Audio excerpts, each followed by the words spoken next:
Everyone, welcome to our YouTube channel design your dreams. आज की इस वीडियो में हम देखने जा रहे हैं कि बच्चों को हमें एग्जाम्स के लिए किस तरह से तैयारी करवाना चाहिए, क्योंकि बच्चों की फाइनल एग्जाम्स काफी नजदीक हैं, तो हमें अभी से ही उनकी प्रैक्टिस स्टार्ट कर देनी चाहिए, जिससे कि वो एग्जाम्स में अच्छी परफॉर्मेंस दे और एग्जाम्स के वक्त उन पर बिल्कुल भी प्रेशर ना रहे। इसके लिए हमें कुछ स्टेप्स को फॉलो करना चाहिए। वो स्टेप्स क्या है, हम एक एक करके डिस्कस कर लेते हैं, इसीलिए वीडियो को आप प्लीज जरूर पूरा देखें। आई होप इससे आप सभी को काफी हेल्प मिलेगी। इसका फर्स्ट स्टेप यही है फ्रेंड्स कि बच्चों का जो भी 6 to 7 सब्जेक्ट्स होते हैं, उसमें से एक सब्जेक्ट हमें सबसे पहले सिलेक्ट करना है और उस सब्जेक्ट को हमें कम से कम 2 से 3 दिन तक वही सब्जेक्ट की प्रैक्टिस बच्चों को करवानी है। ऐसा करने से बच्चे बिल्कुल भी कंफ्यूज नहीं होंगे और उस पर्टिकुलर सब्जेक्ट को वो आसानी से प्रैक्टिस कर पाएंगे। तो फर्स्ट स्टेप, हमें कोई भी एक सब्जेक्ट सिलेक्ट करना है। इसके बाद नेक्स्ट स्टेप आ जाता है कि जो भी सब्जेक्ट हमने सिलेक्ट किया है, उस सब्जेक्ट का जो भी चैप्टर हम अपने बच्चों को लर्न करवाना चाहते हैं ना, उस चैप्टर को हमें बहुत ही इजी मेथड में बच्चों को उसे एक्सप्लेन करना है। अगर वो हिंदी में उस चैप्टर को समझ रहा है तो आप उस कंप्लीट चैप्टर को हिंदी में उन्हें एक्सप्लेन करें, या फिर और भी मदर लैंग्वेज जिसमें बच्चा आसानी से उस चैप्टर को समझ सके।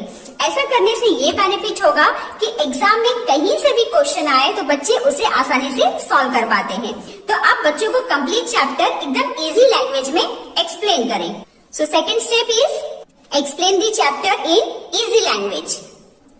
कंप्लीट चैप्टर एक्सप्लेन करने के बाद नेक्स्ट स्टेप आ जाता है कि उस चैप्टर से रिलेटेड जिस भी वर्ड्स में बच्चों को डिफिकल्टी हो रही है, जैसे कुछ हार्ड वर्ड्स होते हैं जो बच्चे लर्न नहीं कर पाते या तो उसको बोल नहीं पाते, तो आप उसकी स्पेलिंग बच्चों को लर्न करवा सकते हैं। तो नेक्स्ट आ जाता है उस चैप्टर से रिलेटेड हार्ड वर्ड्स की प्रैक्टिस बच्चों को करवानी है।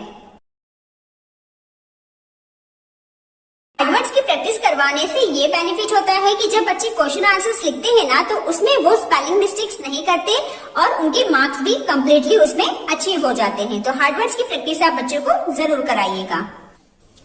एक बार जब आप बच्चों को कंप्लीट चैप्टर एक्सप्लेन कर देते हैं ना, जो भी लैंग्वेज में बच्चे ने समझ लिया हो, तो उस चैप्टर से रिलेटेड जो छोटे छोटे क्वेश्चंस होते हैं, जैसे match the following, fill in the blanks, tick the correct answer, answer in one word, answer in short, ये सभी क्वेश्चन आंसर तो बच्चे ऑटोमेटिकली करने लग जाते हैं। तो आपको बिल्कुल भी टेंशन लेने की जरूरत नहीं है, जस्ट आप उस चैप्टर को बच्चों को अच्छी तरीके से समझा दें।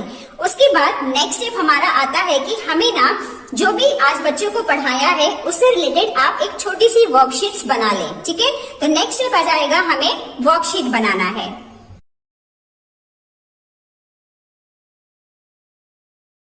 ये जो वर्कशीट हम बनाएंगे ना, ये वर्कशीट आप बच्चों को नेक्स्ट दे दें। जब बच्चा पढ़ने बैठता है तो एटलीस्ट हाफ एन आवर जब वो वर्कशीट सॉल्व करेगा, तो इससे आपको पता लग जाएगा कि बच्चे ने जो कल पढ़ाई की थी वो उसे समझ में आई है या नहीं, और जो भी उसे डिफिकल्टी हो रही है उसे आप आज एक्सप्लेन कर सकते हैं। तो इस तरह से जब आप वर्कशीट देंगे तो बच्चों का कॉन्फिडेंस भी बढ़ेगा और वो अपनी स्टडी को अच्छे से कर पाते हैं। इसके बाद आप सोच रहे होंगे कि बच्चों को हमें किस तरह से आंसर्स याद करवाने चाहिए, जो बड़े बड़े आंसर्स होते हैं, ठीक है। तो इसके लिए हमें क्या करना है, जो भी आंसर्स हम बच्चों को याद करवाना चाहते हैं ना, उस आंसर्स को हमें कुछ पार्ट्स में डिवाइड कर देना है। जैसे यहाँ पर एक क्वेश्चन है, व्हाट इज प्रेसिपिटेशन, ठीक है। तो इसका जो आंसर है इसे हम कुछ पार्ट में डिवाइड कर देंगे, like the process by which, ऐसा प्रोसेस जिससे कंडेंस्ड वाटर ड्रॉपलेट्स, एक पार्ट ये हो गया, condensed water droplets fall and reach the ground is called precipitation. So इस तरह से जब आप बच्चों को कोई भी आंसर्स याद करवाते हैं ना, तो उस आंसर्स को आप कुछ पार्ट्स में डिवाइड कर दें और ऐसा करके आप बच्चों को आंसर्स लर्न करवाएं। ऐसे ही एक और एग्जाम्पल हम देख लेते हैं, जैसे What are the main components of air? So यहाँ पर air के main components क्या हैं? जैसे the main components of air, इसे हम एक पार्ट में डिवाइड कर लेंगे। अब कौन कौन से components हैं वो हम देख लेते हैं। Oxygen, carbon dioxide, nitrogen, water vapours and dust, ये सभी जो components हैं इसे हम एक पार्ट में डिवाइड कर लेंगे। ओके, टोटल कितने कंपोनेंट्स हैं? 5। इन 5 कंपोनेंट्स की हम स्पेलिंग भी बच्चों को एक बार जरूर पूछ लेंगे, जिससे कि वो स्पेलिंग में बिल्कुल भी मिस्टेक्स ना करें। तो ऐसे करके हमें आंसर्स कुछ पार्ट्स में डिवाइड करके बच्चों को लर्न करवाना है। सो नेक्स्ट स्टेप आ जाता है हमारा, divide the answer for easy to learn. बच्चों को इस तरह से प्रैक्टिस करवाने के बाद अगर कोई भी पर्टिकुलर टॉपिक अगर बच्चा नहीं समझ पा रहा है ना, तो उस वक्त प्लीज आप उसे फोर्स ना करिएगा उसे समझने के लिए, क्योंकि इससे ना बच्चे बहुत प्रेशराइज होते हैं और कोई भी क्वेश्चन आंसर 5 मार्क्स या 4 मार्क्स से ज्यादा के नहीं होते। तो आप 4-5 मार्क्स के लिए बच्चों को प्रेशराइज बिल्कुल मत कीजिएगा। बाकी के जो भी इजी टॉपिक्स हैं उस पर ही फोकस कीजिएगा और बच्चों को उसी की प्रैक्टिस कराइएगा। सो नेक्स्ट पॉइंट हो जाएगा focus on the topic which is easy to learn and avoid difficult topics.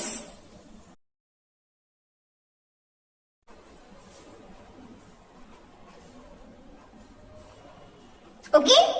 So dear friends, इसी तरीके से हमें अपने बच्चों को स्टेप वाइज एग्जाम्स के लिए तैयार करना चाहिए। इससे बच्चे बिल्कुल भी प्रेशराइज नहीं होंगे और अपनी स्टडी को बहुत अच्छी तरीके से कर पाएंगे। एक बार फिर से हम सभी टॉपिक्स को डिस्कस कर लेते हैं।